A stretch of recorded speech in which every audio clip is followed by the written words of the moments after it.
चलो आज का टॉपिक स्टार्ट करते हैं। पिछली वीडियो में हमने 10th क्लास के सभी फॉर्मूला लिखे।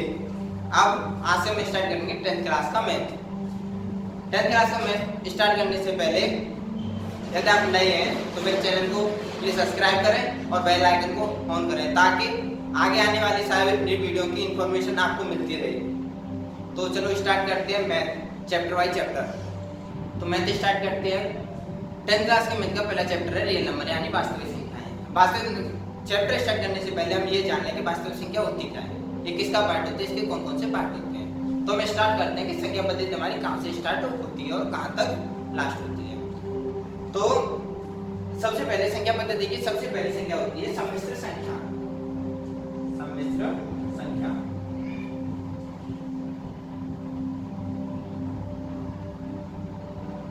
सम्मिश्र संख्या ये सभी संख्याओं का मिश्रण होता है। इसमें सभी संख्याएं होती है, इसमें रूट वाली संख्या, पॉइंट वाली संख्या, सभी संख्याएं इसमें आती हैं। इसके दो पार्ट होते हैं।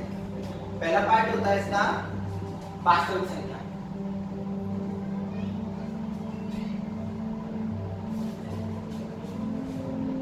और दूसरा पार्ट होता है अवास्तविक संख्या।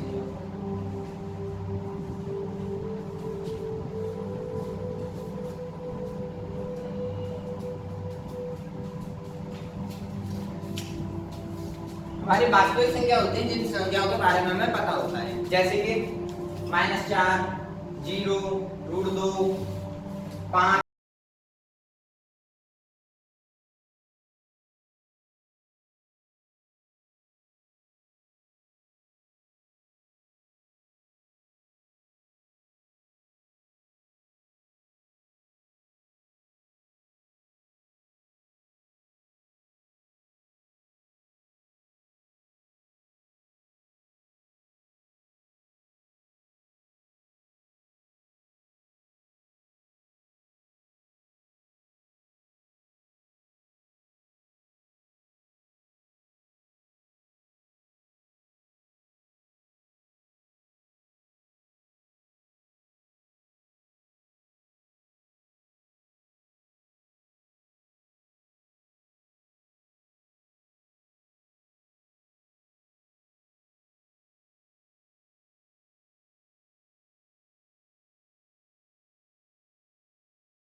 फैमिली में नहीं जा सकते, हमारे पिताजी की में, लेकिन हमारे पिताजी और हम दादाजी की फैमिली में जा सकते हैं।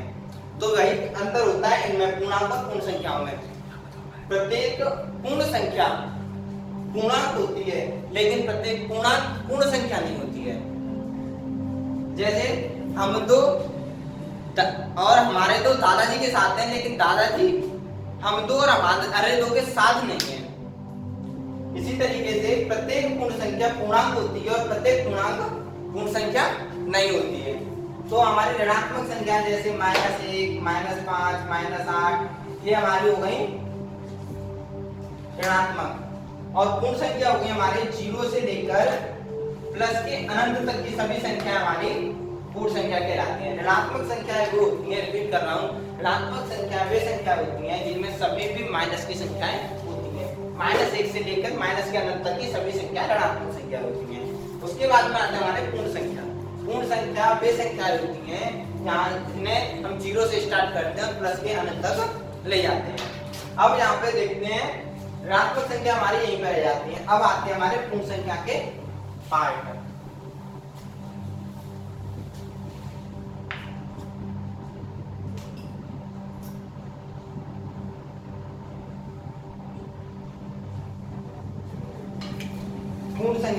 पूर्ण संख्या के भी दो पार्ट होते हैं। इसमें पहला पार्ट होता है शून्य और दूसरा पार्ट होता है हमारा प्राकृत संख्या।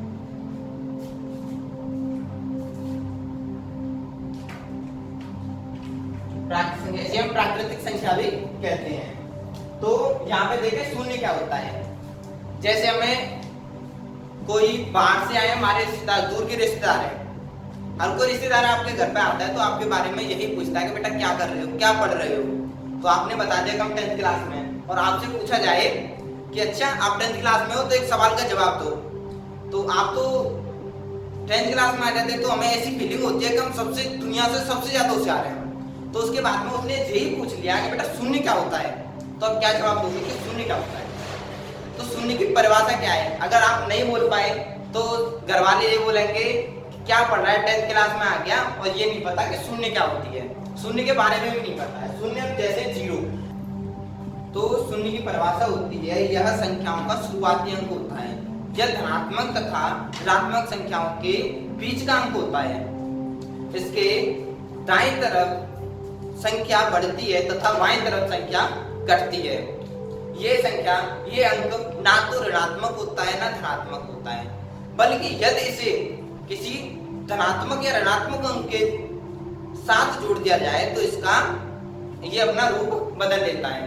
तो शून्य की परिभाषा हो गई, यह संख्याओं का शुरुआती अंक होता है, यह अंक दोनों ऋणात्मक तथा धनात्मक संख्याओं के बीच का अंक होता है। ये ना तो ऋणात्मक होता है ना धनात्मक होता है, बल्कि यदि इसे धनात्मक संख्या या ऋणात्मक संख्या के साथ जोड़ दिया जाए तो यह अपना रूप बदल लेता है। ये तो हो गई हमारे शून्य की परिभाषा। ये हमारी कभी कभी इंटरव्यू में पूछ भी लेते हैं, मैंने बड़ों से सुना है, ज्यादातर बहुत से इंटरव्यू में देखा है मैंने, किसी में मैंने यूट्यूब पे मैं भी देखता था, लाइव क्लास लेता था तो वहां पे भी देखा था कि बताते थे कि इसे कभी कभी इंटरव्यू में पूछ भी लेते हैं। अब इसके बाद में आते हैं प्राकृत संख्या। प्राकृत संख्याएं वे संख्या होती हैं जिन्हें हम 0 से छोड़कर अन्य सभी संख्याएं, हम धनात्मक की अन्य सभी संख्या 0 को छोड़कर धनात्मक की अन्य सभी संख्याएं प्राकृत संख्या कहलाती हैं। यदि प्राकृत संख्या में शून्य जोड़ दिया जाए तो पूर्ण संख्या हो जाएंगी और पूर्ण संख्या से शून्य निकाल दिया जाए तो प्राकृत संख्या हो जाएंगी। तो यही उसमें हो जाएगा, प्रत्येक प्राकृत संख्या पूर्ण संख्या होती है, लेकिन प्रत्येक पूर्ण संख्या प्राकृत संख्या नहीं होती। अब इसके बाद में नेक्स्ट आता है हमारे शून्य, हमारा यहीं पे खत्म हो। नेक्स्ट आता है प्राकृत संख्याओं के कौन कौन से पार्ट होते हैं। प्राकृत संख्या के पार्ट,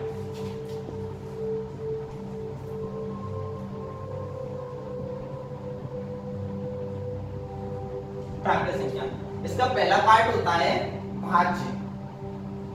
भाज्य संख्या, दूसरा पार्ट होता है अभाज्य संख्या और तीसरा पार्ट होता है इसका सम संख्या और चौथा पार्ट होता है हमारा विषम संख्या।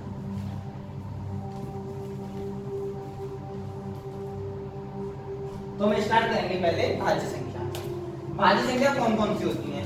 भाज्य संख्या वे संख्या होती हैं जिन्हें हम किसी भी संख्या से एक अभाज्य संख्या को छोड़कर किसी भी संख्या से हम भाज्य कर सकते हैं। खुद को छोड़कर, एक को छोड़कर हम किसी भी संख्या से जिसे हम विभाजित कर सकते हैं, जिसमें भाग दे सकते हैं किसी और संख्या से, खुद को और एक को छोड़कर, वे भाज्य संख्या कहलाती हैं।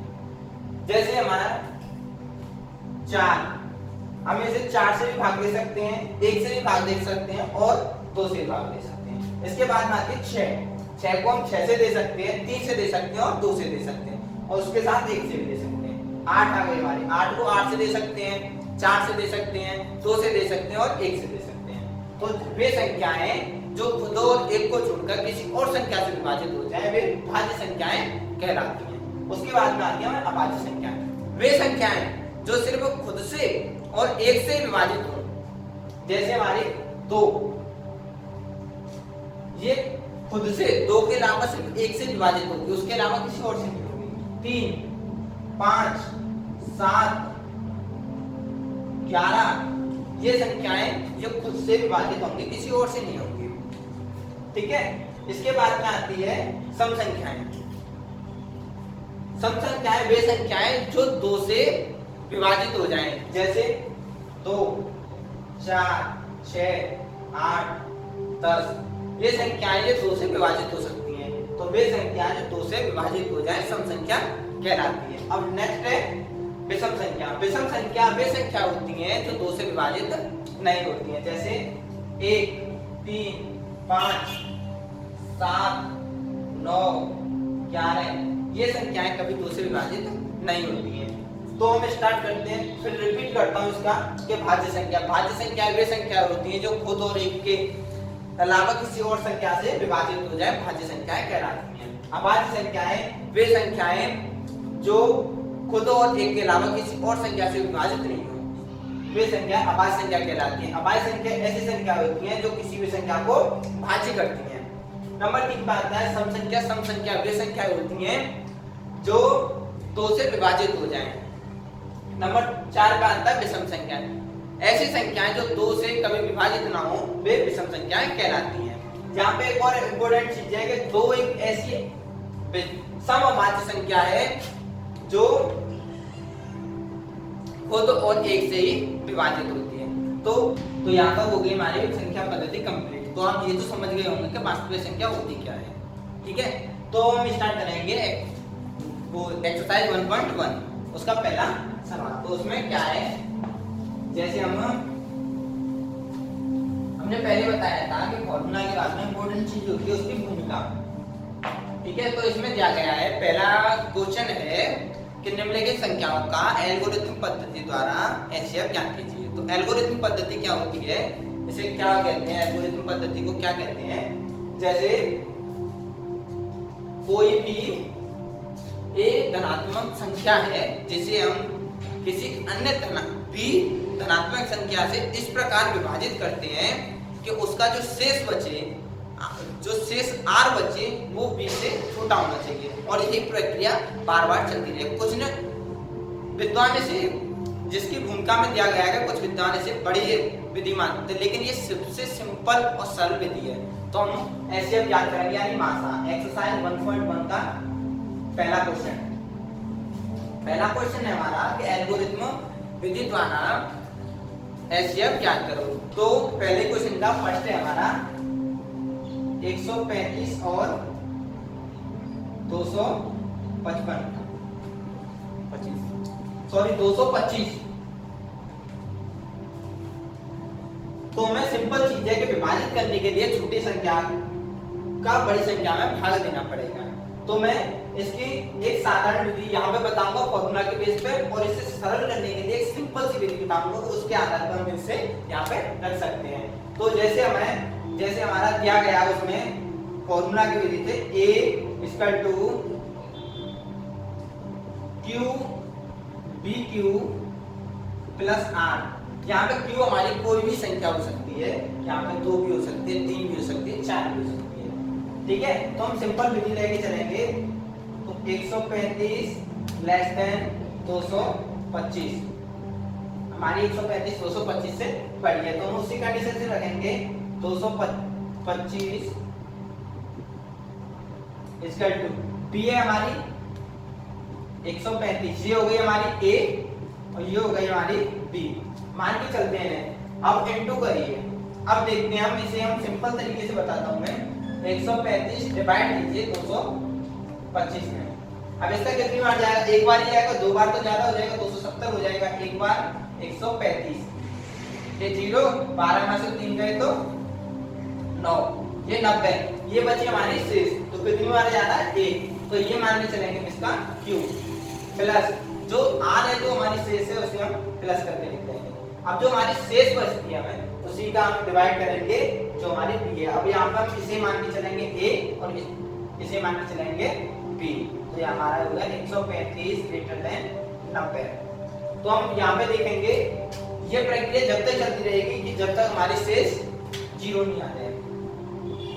यहाँ पे देखेंगे 135, यहाँ पे भी डिवाइड करेंगे, देख लो इसे 135 इसका 2 90 इंटू, अब ये देखेंगे क्या आता है।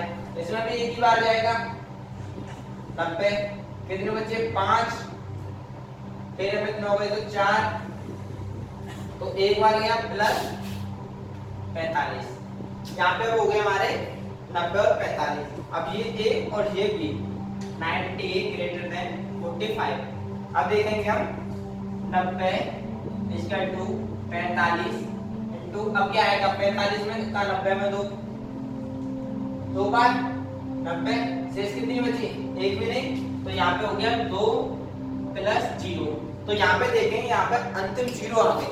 तो अब इसका शेष 0 आने पर जो जिससे हम भाग लगा रहे हैं वही हमारा इसका एचसीएफ हो गया। तो इसका एचसीएफ निकला 45। ये हो गया हमारा आंसर। ठीक है, ये हो गया हमारा पहला क्वेश्चन, पहले का फर्स्ट। बाकी 2 क्वेश्चन है, बाकी के 2 क्वेश्चन है उन्हें हम आप अपने आप करना, और जो क्वेश्चन ना आए उन्हें कमेंट बॉक्स में बताना। मैं नेक्स्ट वीडियो में आपको क्वेश्चन सॉल्व करा दूंगा। ठीक है, अब देखते हैं हम दूसरा क्वेश्चन।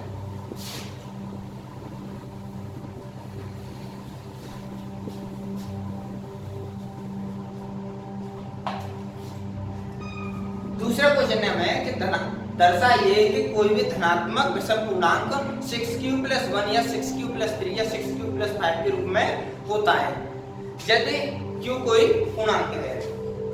तो जैसे कोई मान लीजिए q = मान लिया हमने, q = हमने 6 मान लिया। तो इसके कौन कौन से हो गए? 1 2 3 4 5 एंड 6, ये हो गए हमारे 6। अब देखते चलते हैं कि जैसे हम इसके साथ लेके चले हम कि 6q + 1, इन्हें हम इसके साथ ही रखेंगे हम। ठीक है, दूसरे में आता है 6q + 2, 6q + 3, ठीक है, 6q + 4, 6q + 5, 6q + 6। तो यहाँ तक ही लेके चलेंगे हम। यहाँ पे देख लीजिए, मैं बहुत ही सिंपल तरीके से बता रहा हूँ उसे, बहुत शॉर्ट तरीके से और सिंपल तरीके से बता रहा हूँ। यहाँ पे देखिए कि उसमें दिया गया है कि विषम पूर्णांक। हमारा विषम पूर्णांक तब होगा जब हमारी कोई भी संख्या हो जो हमारी 2 से ना कटे। और यहाँ पे हमने माना q = 6, तो हमारी जो q है, q की बराबर है 1 2 3 4 5 6, तो हमारे q के साथ 1 है।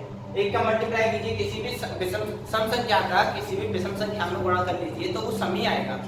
ठीक है, उसके बाद में हम देखेंगे कि 6 का 1 में मल्टीप्लाई कीजिए, q = 1, ये माने 1 2 3 4 5 6, तो 6 × 1 = 6 + 1, ये कौन सी हो गई? विषम संख्या। इसके बाद में इसे ले लीजिए 6 × 2 + 2, ये क्या हो गया? 6 दूनी 12 तो 14, ये कैसी हो गई? सम संख्या। इसके बाद में 6 × 3 + 3, ये हो गया 6 3 18 3 21, जो हो गई विषम संख्या। तो मान के चलिए इसके साथ में पीछे प्लस विषम संख्या हो रही है, वो हमारी विषम संख्या है। तो हमसे क्या पूछा है कि 6q + 1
मुझसे कमेंट बॉक्स में पूछ सकते हैं, मैं नेक्स्ट वीडियो में बता भी दूंगा। और इनके एग्जाम्पल भी दिए गए हैं, तो उन एग्जाम्पलों को भी पढ़ लेना एक बार और क्वेश्चन करके देखना, अगर ना आए तो मुझसे पूछ लेना। तो नेक्स्ट एक्सरसाइज हम करेंगे अगली वीडियो में स्टार्ट, ठीक है, नोट कर लीजिए इसे।